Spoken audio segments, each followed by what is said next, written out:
Zonja dhe zotërinj, ju përshëndes, unë jam Harbi Alia, do të njoh me edicionin informativ të lajmeve, më parë njoh me titujt kryesor. Partia Demokratike publikoi sot disa dokumente që sipas saj faktojnë dënimin në Firenze të kreu të ri të Bashkisë së Shkodrës Valdin Pietri, ka reaguar për herë të parë i prerë kryeministri Edi Rama, i cili deklaroi se sa të zbardhet e vërteta, rrugët e Pietrit me Partinë Socialiste janë plotësisht të ndara. Ambasada amerikane ka publikuar shpjegime mbi funksionimin dhe mënyrën e krijimit të gjykatës kushtetuese. Në video tregohen problemet që kishte kjo gjykatë në të kaluarën dhe se si do të zgjidhen këtej tutje anëtarët e saj për të bërë atë sa më funksionale. Bashkëpunëtor në vrasjen e komisarit Artan Çuku arrestohet në Greqi i kërkuari Kristaq Leci, 30 vjeçari bashkëpunëtori me Mikel Shallarin, për krimin pas porosisë së marrë nga bledari Jambelli dhe ky i arrestuar në Greqi. Policia e Fierit arrestoi dy të rinj 26 dhe 20 vjeç si të dyshuar për vrasjen e Florian Selimit në fshatin në Hamil. Dy djemt vranë me thik për motive të dobta bashkëfshatarin e tyre dhe më pas e hodhën në kanalin pranë rrugës. Në Korçë fillon nesër festa e birrës, eventi që pritet të mbledh në qytet më shumë se 100.000 turistë vendas dhe të huaj. Argëtim, muzikë dhe bira Korça do të jetë kryefjala e këtyre ditëve në qytetin e bukur të Korçës. Në Rumani u shënua një vjetori i protestave masive kundër qeverisë. Në sheshin e Bukureshtit u mlodhën mbi 20.000 persona për të kërkuar dorëheqjen e qeverisë që e akuzojnë për korrupsion. Ndalimi më gjerësisht, Partia Demokratike publikon dokumentin që vërteton sipas saj se Valdrin Pietri ka qenë i dënuar në Itali me 18 muaj burg për një gjob prej 1.000 eurosh për trafik droge. Sipas dokumentave, dënimi është pezulluar nga gjykata italiane pasi Valdrin Pietri ka pranuar fajsinë. Sipas Gazmend Bardhit, është vetë Edi Rama që nuk e lejon prokurorin ta hetojë atë për falsifikim të formularit të dekriminalizimit. Ashtu siç paralajmëroi një ditë më parë, Partia Demokratike bën publik dokumentin që sipas saj vërteton se Valdrin Pietri ka qenë i dënuar për trafik droge në Itali në vitin 2003. Sipas sekretarit të përgjithshëm të PD, Gazmend Bardhi, ai është dënuar nga gjykata italiane me 18 muaj burg dhe 1.000 euro gjob për veprën penale, shpërndarje, prodhim dhe trafikimi lëndëve narkotike dhe lëndëve të tjera të palishme psikotrope. Por që për shkak se Pietri ka pranuar fajsinë, gjykata ka urdhëruar pezullimin e dënimit duke ndërmarrë masën e dëbimit të tij nga shteti italian. Ai është dënuar nga gjykata e Firenzes me vendimin e formës prerë të datës 12 qershor 2003 me 18 muaj burg dhe 1.000 euro gjob për veprën penale, shpërndarje, prodhim dhe trafikim i lëndëve narkotike dhe lëndëve të tjera të palishme psikotrope të kryer në bashkëpunim. Për shkak të marrëveshjes së pranimit fajsisë, gjykata ka urdhëruar pezullimin e dënimit dhe në datën 4 shkurt 2003 ndaj tij është marrë masa e dëbimit nga shteti italian. Sekretari i përgjithshëm i Partisë Demokratike i bën thirrje prokurorisë të hetojë Valdrin Pietrin për falsifikim të formularit të dekriminalizimit. Sipas Bardhit, është vetë kryeministri Edi Rama i cili po mbron kryetarin fitues të zgjedhjeve të 30 qershorit në Shkodër, në siglën e Partisë Socialiste. Megjithse përfshihet në një nga pikat më të forta të ligjit të dekriminalizimit, këmbgulja e Valdrin Pietrit për të shkuar mashtrimi i tij deri në fund provon se ai ka mbrojtje në nivelet më të larta politike. Me heshtjen e tij, Edi Rama provoi se ai është kumbari i Valdrin Pietrit me kandidimin e të cilit të tenton të poshtërojë qytetarët e Shkodrës.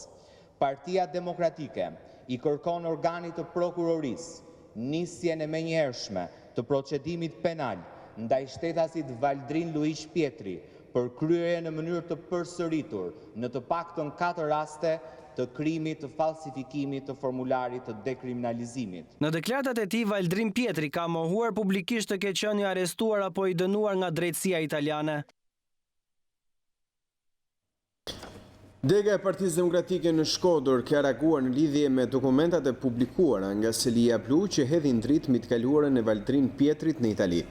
Sipas deklaratës së publikuar në rrjetin social Facebook, demokratët e Shkodrës thonë se mashtrimi nuk mund ta fshetë të vërtetën.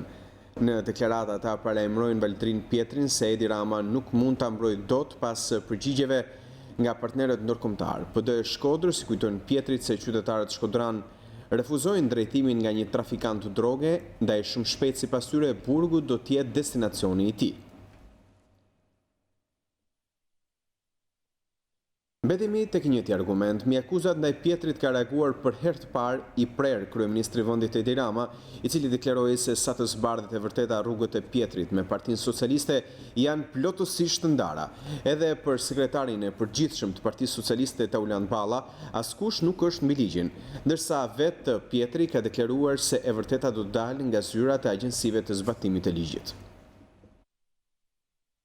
Pas publikimit të dokumenteve nga Partia Demokratike që sipas saj vërtetojnë dënimin e kryebashkiakut të zgjedhur të Shkodrës Valdrin Pietri me 18 muaj burg dhe 1.000 euro gjob në Firenze të Italisë, ka reaguar për herë të parë edhe kryeministri Edi Rama. Numri 1 i qeverisë thot prerazi se përgjegjësia është individuale dhe se askush s'mund të hedhë hije dyshimi mbi Partinë Socialiste. Jo Valdrini, po vëlla im të jetë, s'ka shans të hedh asnjë hije dyshimi mbi Partinë Socialiste dhe mbi mua, në raport me ligjin e me besnikërinë ndaj popullit. Përgjegjësia për çdo akt individual, përgjegjësia jonë është të reagojmë ndaj një akti të padenj individual. Rama këmbëngul se kryebashkiaku Pietri dhe Partia Socialiste do t'i kenë rrugët të ndara derisa të dalë e vërteta. I edukuar, i zoti, i respektuar familjarisht në Shkodër e kudo ka punuar, por kjo s'mjafton më. Kur s'ka menduar se Valdrini mund të fshetë vërtetën në raport me ligjin, por deri kur e vërteta ligjore të dalë, Valdrin Pietri dhe Partia Socialiste i kanë rrugët e ndara plotësisht. Nisur nga rasti i Valdrin Pietrit, kryeministri Rama paralajmëroi të tillët se nuk ka ndërmend të tolerojë askënd që bën pjesë në Partinë Socialiste. E me këtë rast, të tërë ta fusin mirë në kokë. Unë s'kam ndërmend të toleroj askënd dhe as të marr përsipër raportin individual me ligjin të askujt. Shkoj në luftë për çdo ide, qëllim ashok armësh, po kosto veprimesh individuale të dyshuara si ky, as marr më, as lejoj më t'i marr Partia Socialiste. Për rastin Pietri ka reaguar edhe sekretari i përgjithshëm i Partisë Socialiste Tauland Balla. Zyrtari socialist shprehet se Partia Socialiste ka përcaktuar qartë një vit të kuqe për të gjithë anëtarët e saj dhe nuk përjashton askënd. Në raport me ligjin e me drejtësinë dhe pa diskutime edhe me këtë aspekt specifik të legjislacionit shqiptar, lidhur me pastërtinë e figurave që ushtrojnë funksione publike, Partia Socialiste ka përcaktuar qartë një vit të kuqe për të gjithë anëtarët e saj. Kjo vije kuqe nuk përjashton askënd, që nga kryetari i partisë deri tek anëtari i thjeshtë. Për Partinë Socialiste të gjithë janë të barabartë para ligjit, askush nuk është mbi ligjin dhe ligji është mbi çdo individ dhe interes politik. Numri 2 i Partisë Socialiste nënvizon se si pretendimet e opozitës jashtëparlamentare, ashtu edhe sqarimet e dhëna nga Pietri, përfshirë edhe publikimin e dokumentacionit përkatës nga Italia nuk mjaftojnë. Balla hedh poshtë akuzat për informacione nga burimet e ashtu quajtura diplomatike mbi pretendimin e Partisë Demokratike. Për Partinë Socialiste, qoftë pretendimet e opozitës jashtëparlamentare, qoftë sqarimet e dhëna nga Valdrini, përfshirë edhe publikimin e dokumentacionit përkatës nga Italia, të vënë më parë në dispozicion prej tij, kur ne kemi kryer si për çdo kandidaturë të gjitha verifikimet ligjore që mundëson statusi ligjor i organizatës son, nuk mjaftojnë. Me këtë rast, hedhim poshtë me neveri akuzat lidhur me ndonjë marrje në dieni nga burimet e ashtu quajtura diplomatike apo të çfarëdo lloji tjetër mbi pretendimin e Partisë Demokratike. Kjo është rësisht e pavërtet dhe do t'i referohet gjykatës në formën e padis njësoj si për shpifje të tjera. Në të njëjtën limbi, nevojën e zbardhjes së të vërtetës në respekt të ligjit është shprehur edhe kryebashkiaku i zgjedhur i Shkodrës Valdrin Pietri. Përtej dëshirës sonë që drejta të jetë në anën e tij, Partia Socialiste garanton opinionin publik dhe komunitetin e nderuar të Bashkisë së Shkodrës se përtej çdo interesi partijak, politik apo individual, do të qëndrojë edhe në këtë rast në anën e ligjit dhe interesit publik.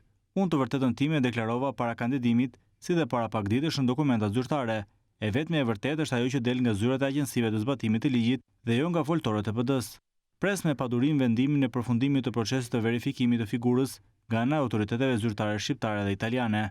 Për Partinë Socialiste, akuza e ngritur ndaj Valdrin Pietrit me një pretendim të bazuar në dokumenta jo ligjor nga Partia Demokratike nuk mjafton as për të pranuar as për të rrëzuar a priori. Kryetari ende në detyrë i Bashkisë së Lezhës, Fran Frokaj, do të dorëzoj parsisht zyrën e tij për konstituimin e Këshillit Bashkiak dhe betimin e Pjerin Ndreut. Ndërsa në Mallakastër, kryetari i ri i kësaj bashkie Qerim Ismailaj u detyrua të hapë përsërisht zyrën, edhe pse Agron Kaplanaj deklaroi se do të ndahej paqësisht me të. Fran Frokaj do të largohet paqësisht nga detyra e kryebashkiakut të Lezhës. Në një prononcim për mediat, Frokaj është shprehur se nuk do të bëjë rezistencë në lidhje me konstituimin e Këshillit Bashkiak dhe betimin e Pjerit Ndreut, proces i cili pritet të zhvillohet nesër. Demokrati deklaroi se nuk do të presë Ndreu në zyrë, pasi sipas tij procesi 30 qershorit ishte thjesht një farsë. Ishte një proces farsë, jo i moralshëm, me kushte të tjera absolutisht dobërisje. Nuk e kam ndërmend të baltos 16 vite punës time si kryetar bashkie dhe të nxis turma të egzaltuara pro tij dhe kundra tij. Fran Frokaj nuk e fsheh ambicien për të rikandiduar sërish për Bashkinë e Lezhës, nëse do të ketë zgjedhje të parakohshme. Nuk e ndjej veten të konsumuar, spaku nga opinionet e njerëzve të cilët takoj rrugës. Gjithsesi, nuk është vendim që varet nga unë, është vendim i strukturave të Partisë Demokratike. Ndërkohë në Mallakastër është konstituar Këshilli Bashkiak dhe zhvetuar kryetari i ri i kësaj bashkie Qerim Ismailaj, i cili premtoi ndryshime të rëndësishme në interes të qytetarëve. Me përgjegjësinë jashtëzakonisht të madhe, përgjegjësinë e miqërisë vendore, të mirë menaxhimit të burimeve ekonomike dhe njerëzore, me qëllim për të bërë të mundur që Mallakastra të ndryshojë gjitha fushat e saj.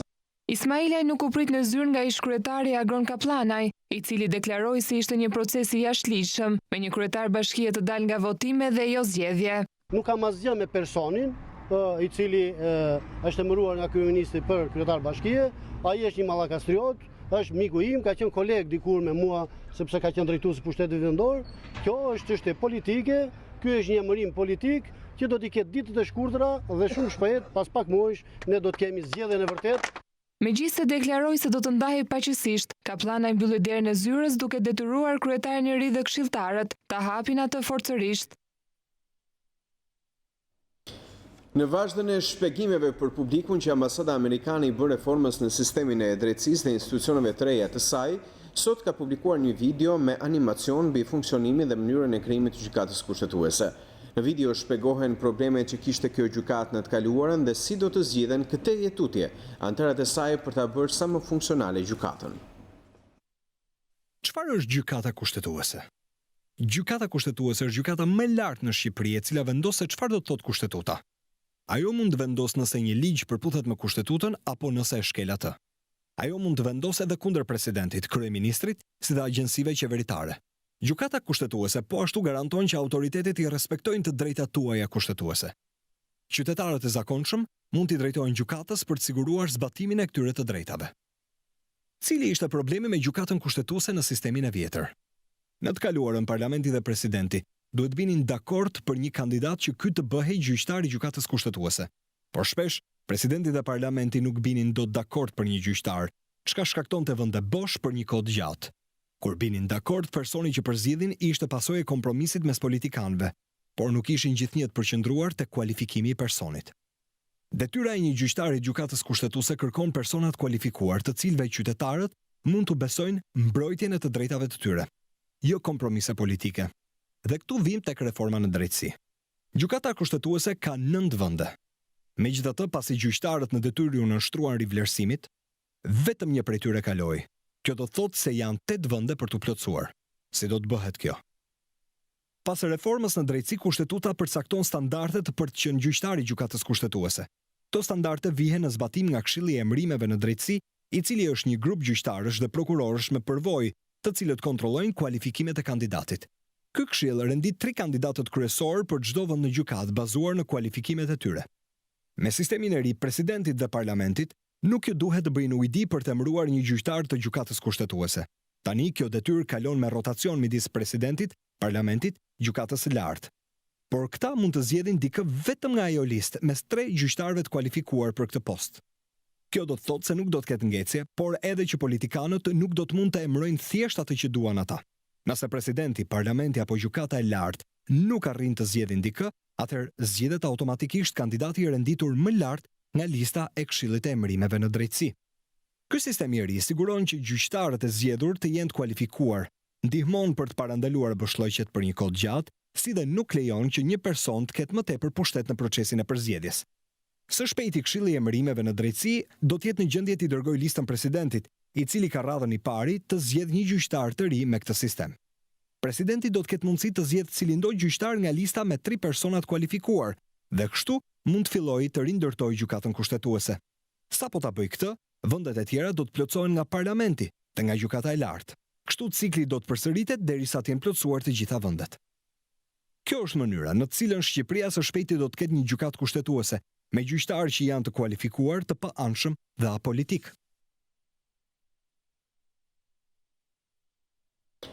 Shqipëria është në fund të fillimit dhe jo në fillim të fundit të pranimit në Bashkimin Evropian, kështu ka deklaruar ambasadori i Bashkimit Evropian Tiranë Soreka gjatë një interviste për Euronews. Kryediplomati i Bashkimit Evropian ka shtuar se është bërë shumë progres, por ka fusha të cilat administrata e Shqipërisë duhet punojë, siç është dhe lufta kundër korrupsionit, krimi i organizuar dhe reforma zgjedhore. Rreth 91% e popullsisë së Shqipërisë është në favor të hyrjes në Bashkimin Evropian, por së fundi ka qenë Franca dhe Holanda që duket se kanë bllokuar dhe shtyrë për në vjesht hapjen e negociatave. Kryeministri Rama ka shprehur zhgënjimin e tij për situatën, duke folur për Euronews. Ai ka thënë, ne duhet përballemi me atë që gjithnjë e më shumë marrja e vendimeve nga Këshilli nuk është bazuar në ato që ne bëjmë, ato vende si ne, por në situata të brendshme ose dinamikën e brendshme të vendeve të ndryshme anëtare. Shqipëria dhe Maqedonia e Veriut kanë pasur çështje si sundimi i ligjit që ua kanë ngadalësuar ecjen e tyre në rrugën drejt Bashkimit Evropian.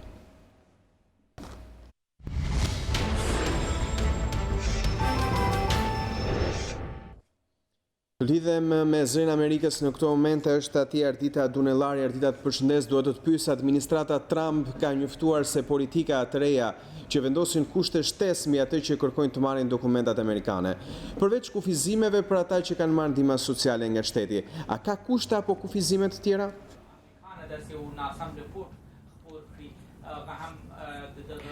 Po Harvey, përshëndetje dhe ju e mirëmbrëma.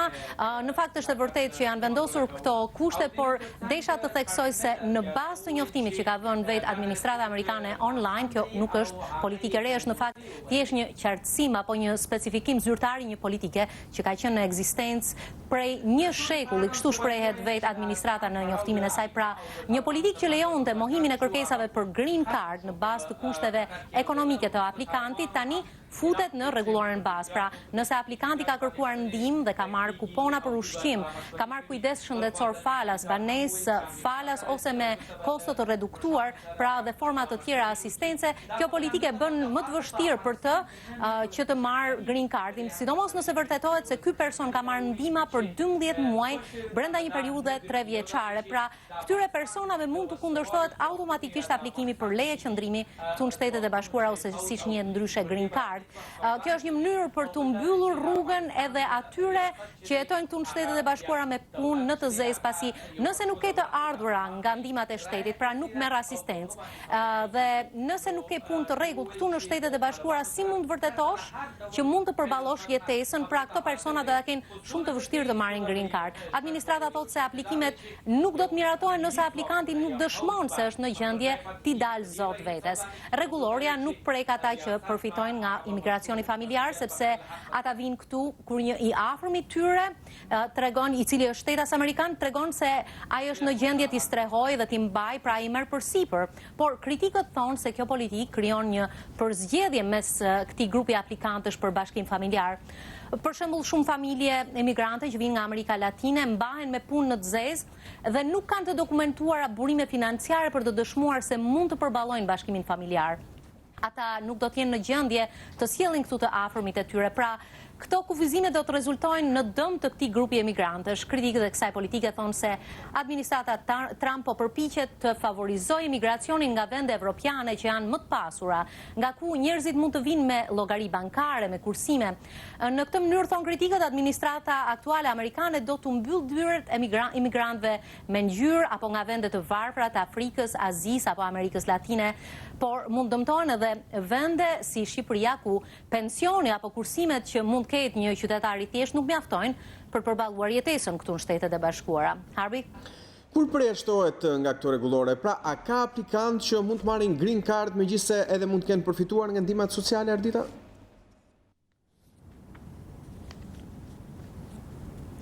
Po, në fakt ka një numër kategorish që përjashtohen, pra ka plot persona cilët mund të kenë marrë ndihma sociale, por këto persona kanë të drejtën të kërkojnë dokumente amerikane nëse janë në këto kategori. Ndër këto kategori përfshihen viktimat e trafikut me njerëz, viktimat e dhunës në familje, po ashtu personat që kanë ardhur këtu në Shtetet e Bashkuara si refugjat lufte, për shembull siç erdhën personat në vitet 90 nga Kosova që ishin në kategorinë e refugjatëve të luftës, ose ata që kanë fituar statusin e azilantit, ata nuk skualifikohen edhe nëse kanë përfituar nga asistenca shtetërore. Po ashtu ata shtetas të huaj që janë regjistruar në radhë të ushtrisë amerikane, si dhe familjet e tyre, megjithëse mund të kenë marrë asistencë nga shteti, kanë të drejtën të kërkojnë green card dhe do t'u aprovohet nëse përmbushin kushtet e tjera. Administrata Trump ka theksuar se po i trajton aplikimet për imigracion këtu në Shtetet e Bashkuara më me kujdes. Kjo ka sjell një zgjatje të shumë proceseve dhe në disa raste janë shtuar edhe hallka në proces. Shumë nga kërkesat për green card tani shoqërohen me intervistë, ndërkohë që më parë intervista nuk ishte një praktike zakontë. Zyrtarët e administratës thonë se qëllimi është të shmangen raste manipulimesh e falsifikimesh dhe të zhvillohet një kontroll më i rrejtë për të miratuar vetëm rastet që përmbushin kushtet. Por kritikët thonë që synimi është për të mbyllur gradualisht portat, për të zvogëluar ritmet e imigracionit dhe për të përmbushur një premtim të presidentit gjatë fushatës së tij se imigracioni duhet bëhet me kriterin për të marrë më të mirët dhe më të zotët që do t'i shërbejnë Amerikës dhe jo persona që do të përfitojnë pa të drejtë prej saj. Pra kjo është një hallk drejt këtij premtimi, thonë kritikët, të shohim se si do të zbatohet në muajt e ardhshëm. Ajo hyn në fuqi në muajin tetor, atëherë do të fillojmë të shohim konkretisht zbatimin e kësaj politike. Harbi. Ardita, të falenderoj zonja dhe zotrin, kam qenë me Ardita Dunellarin një drejt për drejt nga Washingtoni në zërin Amerikës. Do të vijojmë me edicionin informativ me të tjerë zhvillime.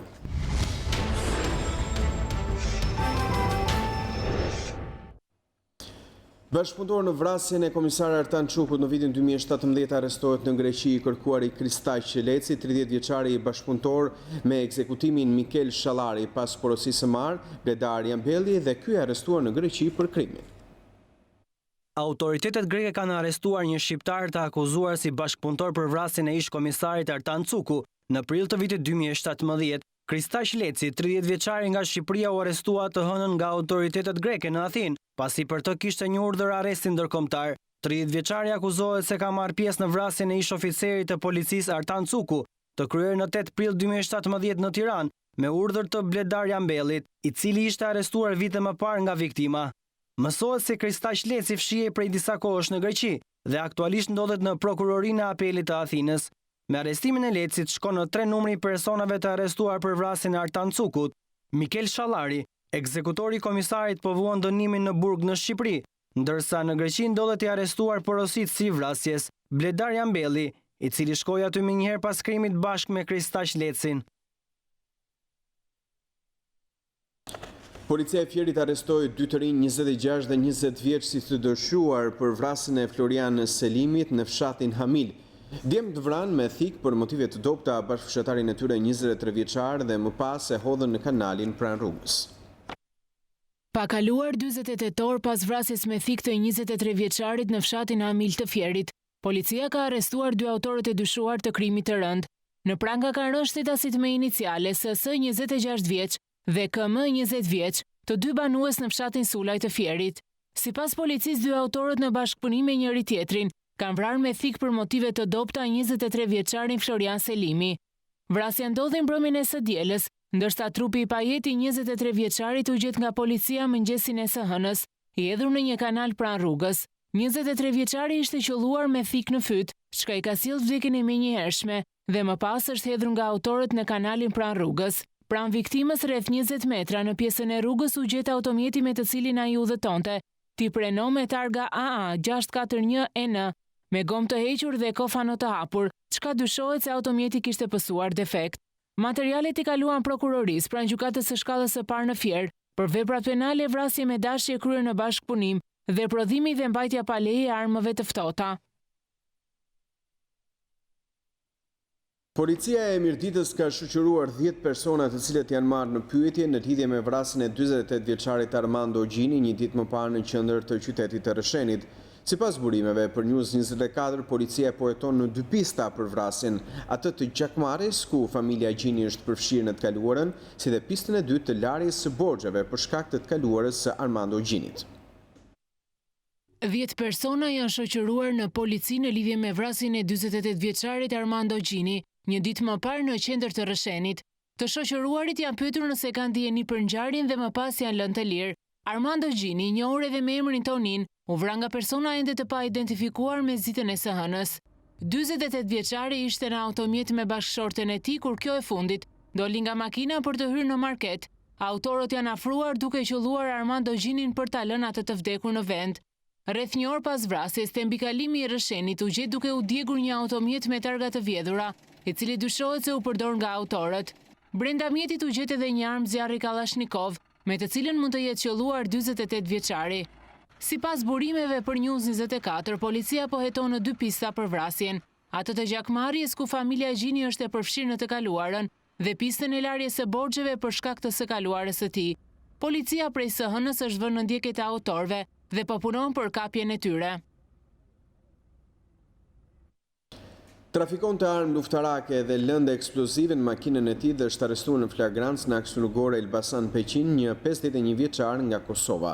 Sipas forcave të policisë, armët dhe lëndët eksplozive trafikoheshin nga Serbia në Kosovë dhe më pas në Shqipëri.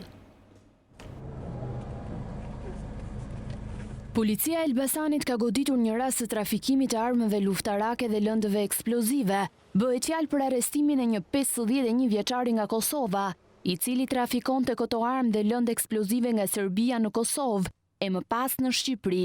Mësohet se kosovari me inicialet YA u kap në flagrancë në rrugën nacionale Elbasan Peqin, duke transportuar me automjetin e tij armë luftarake, municion dhe lëndë shpërthyese TNT, të cilat i siguronte në Serbi e në vende të tjera. Më pas i transportonte në Kosovë me destinacion final Shqipërinë. Ky shtetas armët dhe municionet i kishte fshehur në vende të posaçme, të krijuara në automjetin e tij, si në motor, kabinë, bagazhe kroskot. Policia bën të ditur se në cilësinë e provës materiale u sekuestruan 19 armë zjarri të llojit pistolet, 400 fishek luftarak, 4 kallëp lëndë eksplozive të llojit TNT, telefona dhe automjeti që transportonte armë. Blut thonë se po vjojnë punën për dokumentimin e plotë të këtij aktiviteti kriminal, identifikimin e personave që kanë bashkëpunuar me personin e arrestuar, pasi nga veprimet e deritanishme proaktive, rezulton se ky shtetas ka shitur edhe më parë armë luftarake në Kosovë, Shqipëri e në vende të tjera. Gentian Doda, i ekstraduar nga Anglia 3 ditë më parë, u njoh me masën e sigurisë arrest me burg në gjykatën e krimeve të rënda. Ai akuzohet për korruptimin me 30.000 euro të gjyqtarit të apelit të Tiranës, Shkëlqi Miri. Sipas prokurisë kundrejt Rishfeti, gjyqtari Miri ju kërkua të ndryshonte dënimin e gjykatës Matit që akuzonte Dodën për vrasje dhe ta letësonte në plagosje të rëndë. Masa e sigurisë e dhënë mungesë për Dodën u ekzekutua një muaj më parë kur ai u arrestua në Mbretërinë e Bashkuar. Është vetërzuar në policinë në drejtori i kadastrës së Durrësit Arben Isaku si e akuzuar si pjesë e një skeme abuzimi me legalizimet. Isaku, njëkohësisht koordinator i Partisë Socialiste për qytetin e Durrësit, ka deklaruar se ndodhej me pushime dhe sapo është rikthyer ka shkuar në polici për të njohur me akuzat. Vetërzohet në policinë në drejtori i kadastrës së Durrësit Arben Isaku, i akuzuar si pjesë e një skeme abuzimi me legalizimet.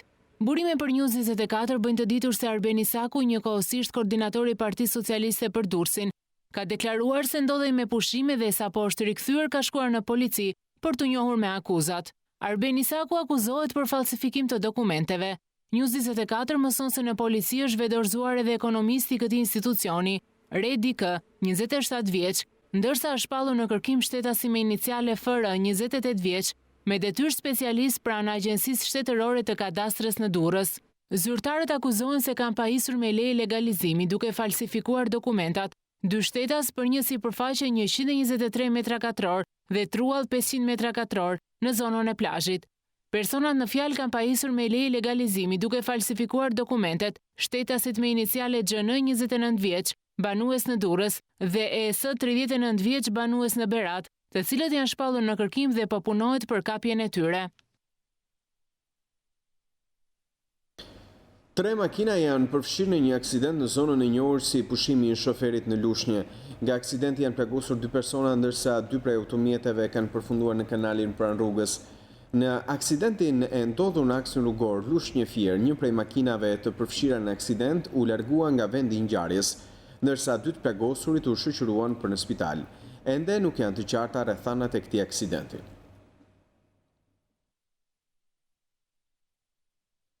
Pak kohë pasi një anije turistike u shrumbua në Karaburun, një tjetër skaf merr flak 200 metra nga bregdeti i Borshit.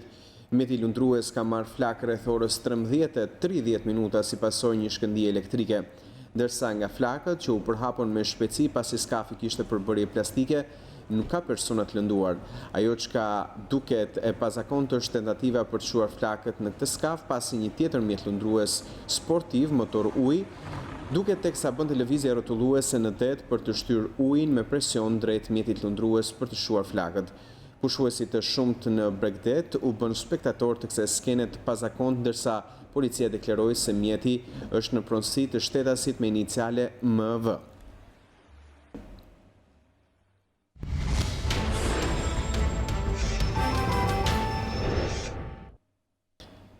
Nesër në Korçë fillon festa e birës, eventi madhështor i përvitshëm. Në këtë verë pritet të mbledh në qytet më shumë se 100.000 turistë vendas dhe të huaj. Arktim, muzikë dhe bira Korça do të jenë kryefjala e këtyre ditëve në qytetin e bukur të Korçës.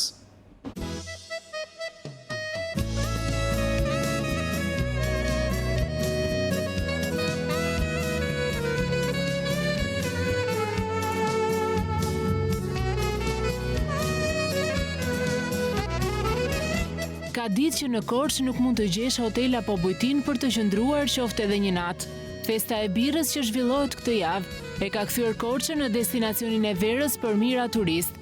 Zyrtar të Bashkisë së Korçës shpjegojnë se janë mbi 100.000 njerëz që vizitojnë Korçën këto ditë nga qytete të ndryshme të vendit, por edhe nga Europa, Amerika apo Kanadaja. Të gjithë vinë me dëshirë dhe largohen shumë të kënaqur nga mikpritja, relaksi dhe shihet që provojnë gjatë festës së birës, ku mbretëresha e birave, Bira Korça, do të jetë në krye të çdo tavoline.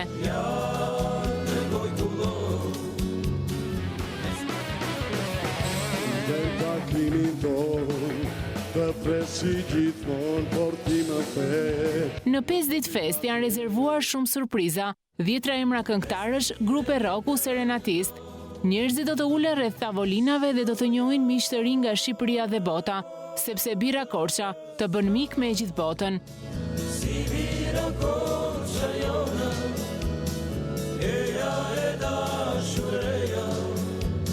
Korça bëhet një vend i madh takimesh dhe njohjesh, të cilat janë nga më të ndryshmet, bashkëpunim me biznesi, njohje profesionale deri në takime dashurie.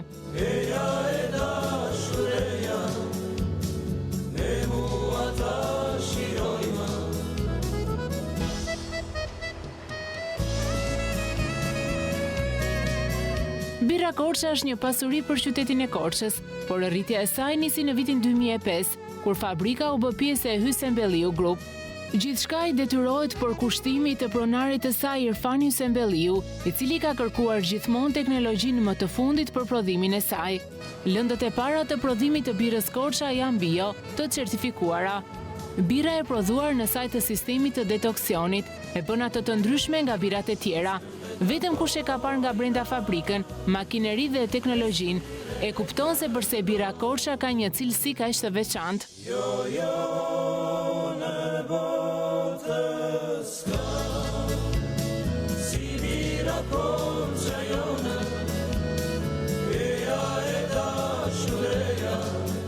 Korça edhe këtë vit është gati për festën e shumëpritur. Bashkia ka organizuar infrastrukturën për festën, pa harruar zbukurimet e qytetit, ku elementi kryesor është gota e birës. Këtë vit do të festohet në 3 zona kryesore: sheshi përpara stadiumit Skënderbeu, tek pazari i vjetër i Korçës dhe për herë të parë në zonën këmbësore të qytetit. Për 5 net me radhë do të festohet deri në mëngjes. gjatë të cilave mund të ndiqen 15 koncerte, do të marrin pjesë 57 këngëtarë dhe gjithsej 120 artistë. Me këtë fest, Korça promovohet edhe një herë më shumë, fal birës që mban emrin e saj birës Korça.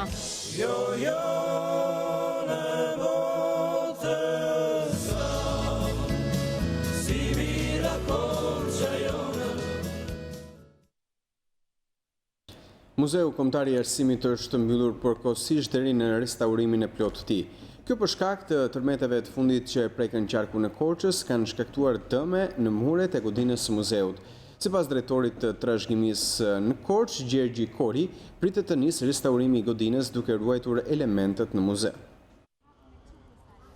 Muzeu Kombëtar i Arsimit, një prej simboleve të qytetit të Korçës, ka pasur dëmtime nga tërmetet e fundit në juglindje, por edhe si shkak i gjendjes së degraduar në anën strukturale, kanë çuar në mbylljen e përkohshme duke pezulluar të gjitha aktivitetet deri në restaurimin e plotë të tij. Më të dëmtuara kanë qenë Muzeu Kombëtar i Arsimit, i cili prej vitesh në fakt ka pasur një situatë degraduar në anën strukturale të tij, por tërmeti i fundit ka sjellë pasoja fatale për të. Ana strukturale e tij, po dhe ndërkati i tij, po dhe gjithë muratura perimetrale e objektit ka pasur çarje të pariparueshme. Në këto kushte, Drejtoria Rajonale ka përditësuar projektin e hartuar përpara një viti, i cili konsiston në restaurimin kapital të objektit dhe më në fund, për fat mirë dhe ky është lajmi i mirë gjatë këtyre ditëve, Ministria e Kulturës ka fituar dhe procedurën e prokurimit dhe shumë shpejt do të lidhet dhe kontrata me firmën e cila do të kryejë punimet në Muzeun Kombëtar të Arsimit. Ministria e Kulturës ka nisur procedurën e prokurimit për ta rikthyer muzeun në gjendjen e mëparshme. Qeveria ka akorduar fondin prej 30 milion lekësh të reja për restaurimin e muzeut. Gjergji Koki, drejtori i Drejtorisë Rajonale të Trashëgimisë Kombëtare në Korçë, tha për News24 se restaurimi do të respektojë çdo element dhe detaj me vlerë të muzeut. Punimet konsistojnë në gjithë restaurimin kapital të godinës, do të restaurohen komplet muratura perimetrale, do të restaurohet komplet sistemi struktural i godinës, do të ruhen gjithë parimet dhe kriteret kryesore dhe duke respektuar çdo element dhe çdo detaj të arkitekturës së tij. Restaurimi parashikon dy faza. Faza e parë është restaurimi kapital i gjithë godinës, sistemimi i territorit, i ambientit ku ndodhet godina, vendosja e sistemeve të zgjuara, pra aspirimi, ventilimi, ndriçimi monumental i godinës, dhe ndërkohë faza e dytë është muzealizimi i godinës në brendësinë e saj. Nga një zonë e cila njihet për fasadat e amortizuara të pallateve falnismës së Bashkisë Tiranës me fondin e komunitetit, një tjetër blok banesash në njësi numër 5 është transformuar tërësisht. Falnismës së Bashkisë së Tiranës me fondin e komunitetit, një blok pallatesh pranë njësisë numër 5 është transformuar tërësisht. Kreu i Bashkisë së Tiranës Erion Velia inspektoi pallatin e fundit, që u nënshtrua rehabilitimit duke krijuar mundësi që projekti të shtrihet edhe në lagje të tjera të kryeqytetit. Një blok i tërë pallatesh, fal kontributit që qytetarët japin me njëri tjetrin, ka dalë në dritë. Njifeshin si pallatet arabit, ishin një njoll turpi në urbanistikën e Tiranës, bëra në ato vitet e rumpallës vitet 90, pa plan, pa urbanizim, pa shënsor, pa kanalizime, pa të gjithë infrastrukturën e nevojshme. Rikthehemi në një kryqëzim të dy njerëzve të mëdhenj, Dimit të Shuteriqit dhe Ndrek Luca, dhe sigurohemi që ajo që kufizohet nga këto dy emra të mëdhenj është gjithashtu diçka me vlerë. Kryebashkiaku u bëri thirrje qytetarëve të bashkëpunojnë me njëri tjetrin për të përfituar të gjithë së bashku në mënyrë që prona e tyre të marrë një vlerë të shtuar. Duhet t'u kujtoj banorëve që edhe pse mund të jenë pallatet aty që quhen të kohës vjetër, janë pronë private, pra janë privatizuar diku nga viti 93-94. Kështu që të gjithë duhet kuptojnë që është pronë atyre private dhe administrimi i përbashkët nënkupton që secili me vullnet të lirë bashkon pronën e vet me të tjerët për të siguruar që e përbashkëta është diçka që i sjell vlerë asaj që është e përveçme dhe është private. Ndaj të gjithë banorëve, nëse janë në shtëpi private, nëse janë në pallatet para 93-shit, nëse janë pallatet e reja mbas 93-shit, në thelb janë pronar një pronë private ku do duhet që të gjejnë gjuhën e përbashkët në një mënyrë demokratike që investimit këtë duhet. Velia i vlerësoi kontributin e administratorëve për rolin e tyre si ndërmjetës me komunitetin dhe bashkinë, teksa i cilësoi si heronjtë e vërtet urban. Familjarët që kanë të afërm të shtruar në qendrën spitalore universitare të Tiranës ankohen për vapën e madhe në dhomat e të sëmurëve. Ata shprehen si janë të detyruar të bëjnë freskuese për të zbutur sadopak temperaturat ekstreme, pasi spitali nuk ka as aspirim dhe as kondicioner. Në këtë vapë ekstreme që në ditë e fundit ka shnuar 40 gradë në hije, në Tiranë, ata që vuajnë më shumë, janë të smurët e QSUT-s, sepse në këtë spital, në shumë prej ambienteve të shtrimit, mungon totalisht ventilimi, mungon ajri kondicionuar. Në shërbimin e kardiologjisë dhe sëmundjeve të brendshme të gjitha dritaret janë të hapura, ndërsa familjarët thonë se kanë blerë freskuese nga shtëpia për të zbutur sadopak vapën mbytëse që krijohet në dhoma, ku ka të paktën 3 të shtruar. Gjëgji, si ishte temperatura brenda në ambientet e spitalit? Tani ambienti është i nxehtë, nuk është shumë i përshtatshëm për një smur aq më tepër kardiak siç është edhe institucioni këtu. Nuk është shumë i përshtatshëm. Shërbimi është i mirë, ka interesim, mjekët janë shumë korrekt, temperatura është e lartë. Kondicioner nuk ka, ventilator nuk ish. E njëjta situatë është thuajse në të gjitha pavionet e QSUT-s, përjashtuar urgjencat ku është investuar në dekadën e fundit në aspirim dhe kondicionim. Nuk shikon tja, vapë ka, porim këtu në stolja, presim tash. Temperatura nxehtë as kondicionera se pa vllanë së mur. Këtë lartë, në cilin katë? 4. Po si ja bëni, si ka? Me të keq, shumë nxehtë. As kondicioner, as shumë keq. I keni vënë ventilator të pak? Jo, asgjë. Asgjë fare. Shumë keq. Temperatura mund të jetë 40 gradë. Më kalon 40. Na keqja do durojnë. Por ka prej tyre që ankohen jo vetëm për vapën, por edhe për faktin se duhet të bëjnë analiza tek privati me para në dorë, pasi shteti nuk ofron një pjesë të mirë të tyre. Kë keni të shtruar në spital? Kam në nënën. 3-4 ditë, mjekët, jam shumë i kënaqur me mjekët, bëjmë punën e vet, mirë po bëjmë analizat, shkojmë i bëjmë privat Allah. Urdhë. Me tha doktori që kjo nuk bëhet në spital, në dhoma. Nuk ka kondicioner. Nuk ka një temperaturë 50 gradë, si mund të jetojë një prindër joni që është 76 vjeç dhe të jetojë pa kondicioner në dhomë. Si e keni bërë këtë ditë? Që kena bo, me freskuse, të mundon ati marrin me freskuse, me ujë të ftoftë, duke e legur me kompresa. Se 76 vjeç, e s'murë me zemër, ku të vej? Të pak të në Allah të rregullojnë të gjona, skandal fare. Kemi qenë në Europë, kemi parë dhe në Europë, kemi parë dhe në çdo vend. Si në Shqipëri nuk ka asnjë vend. Ndërkohë grupi i xhirimit të News24 e patit pamundur për të filmuar gjendjen nga afër brenda pavioneve, pasi për këtë na u tha se duhet një leje posaçme nga drejtoria e spitalit. Morëm kontakt me përfaqësues të zyrës së shtypit që thanë se duhet një kërkesë zyrtare, që sipas ligjit përcakton një afat 10 ditor për kthim përgjigje, në një kohë që situata është sot emergjente, pasi nga nesër temperaturat pritet psojnë rënje me disa gradë. Radhë dhe fluks automjetësh paraqiten në pikën e kalimit kufitar në Qafthan, ku gjatë 24 orëve kanë hyrë dhe kanë dalë rreth 8000 shtetas. Problematik në pikën e kalimit kufitar me Maqedoninë janë bërë edhe vonesat gjatë procesit të skanimit, ku 10 kamion kanë qëndruar në radhë prej më shumë se 4 orësh. E ndërkohë situata paraqitet më e qetë në pikën e kalimit kufitar të Kapshticës. Vijon fluksi i lartë i udhëtarëve në pikën e kalimit kufitar të Qafthanës. Vetëm gjatë 24 orëve të fundit kanë hyrë e kanë dalë nga kjo pikë kalimi kufitar, më shumë se 8000 shqiptarë të huaj. Rëndimi i trafikut në pikën e kalimit kufitar me Maqedoninë ka bërë që 10 kamion të qëndrojnë në radhë më shumë se prej 4 orësh. Shkak i vonesave është bërë futja e procesit të skanimit. Drejtuesit të mjeteve të revoltuar pasi presin më orë të tëra në temperatura të larta. Nga 3-4 orë porim dogan, vetëm për të bërë një skaner. Tani ajo është reciproke që kush është me të kuqe, ose ku ka dyshime mund të futet në skaner. Po jo çdo makinë tani. Jemi 100 makinat mineralit, duhet të hyjmë çdo ditë në skaner. Ditë për ditë. Kemi një 2 vjet që vetëm këtë punë kemi. Edhe shteti të verë dorën në zemër që të mendoj edhe për ne. Ne bëjmë çdo ditë këta, ka raste e bëjmë 2 në ditët. Ne na shkatruan këta. Hyra në skaner, 3 herë ka lëvizur skanerin para mrapa. Nuk e di çka ka.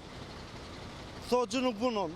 Me i qetë është paraqitur situata gjatë 24 orëve të fundit në pikën e kalimit kufitar të Kapshticës, për sa i përket fluksit dhe radhës së automjeteve në të dyja anët.